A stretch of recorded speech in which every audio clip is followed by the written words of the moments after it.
Senator Ted Cruz joins us now. That is one of the members of the squad, Rashida Tlaib, who was just censured.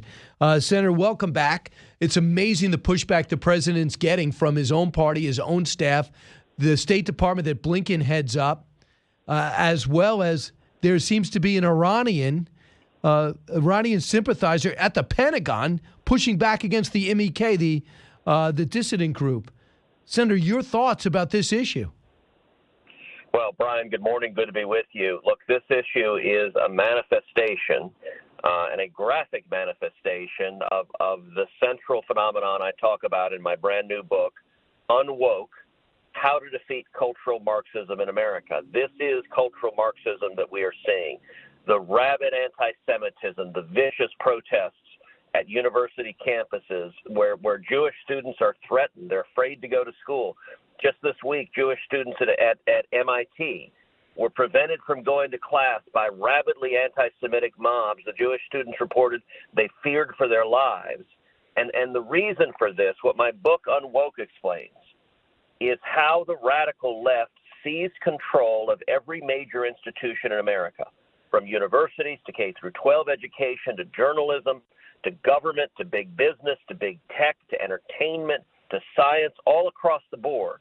And in the view of the cultural Marxist, the world is divided between victims and oppressors. And Karl Marx argued for the violent revolution of the victims. For him, the proletariat, it was the working men and women overthrowing the owners of capital. Mm-hmm. Well, today, the cultural Marxists, they look at the Middle East, and they have defined Jews as the oppressors.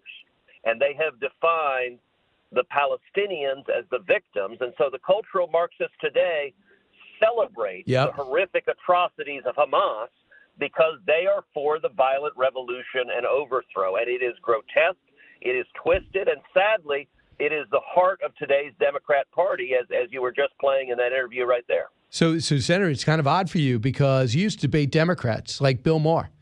He can't recognize his party. He said for the first time in his life, he called out Barack Obama. I was insulted. Barack Obama says, well, our hands are all dirty. Excuse me. Don't rope me in with this. My hands are not dirty in this. And neither is most of the people listening right now. No, that is exactly right. I was actually on Bill Maher's show just on Friday night, was out in L.A., and first time I've done the show, it was a terrific show. Look, Bill is an old school liberal, so he and I disagree on a lot of issues. But he actually believes in free speech. He believes that in reality, and so he has the courage to stand up to this woke nonsense. And you know, when Obama said all of our hands are dirty, what utter and complete garbage. No, Barack Obama sent $100 billion to Iran. Iran is the lead funder for Hamas. Joe Biden has sent $100 billion to Iran. Joe Biden and Barack Obama, in a very real and practical sense, funded the death squads that were murdering civilians, that were raping women and girls, that were slaughtering infants. And so, no, all of our hands are not dirty. Some of us were fighting every step of the way, saying, do not give money to lunatics, terrorists who say they want to murder us. If you give them money, they will use that money to murder us. That's exactly what happened, and yet they're trying to just wash all of that away. Senator, I hear staffs, Republicans and Democrats under 35, White House workers, State Department, they're all on the other side of this issue. Have you found that the next generation, just forget about Republicans and Democrats, have you found that they're just not sympathetic to the Israeli cause? Look, it is an enormous problem. Harvard recently did polling of Americans 18 to 24.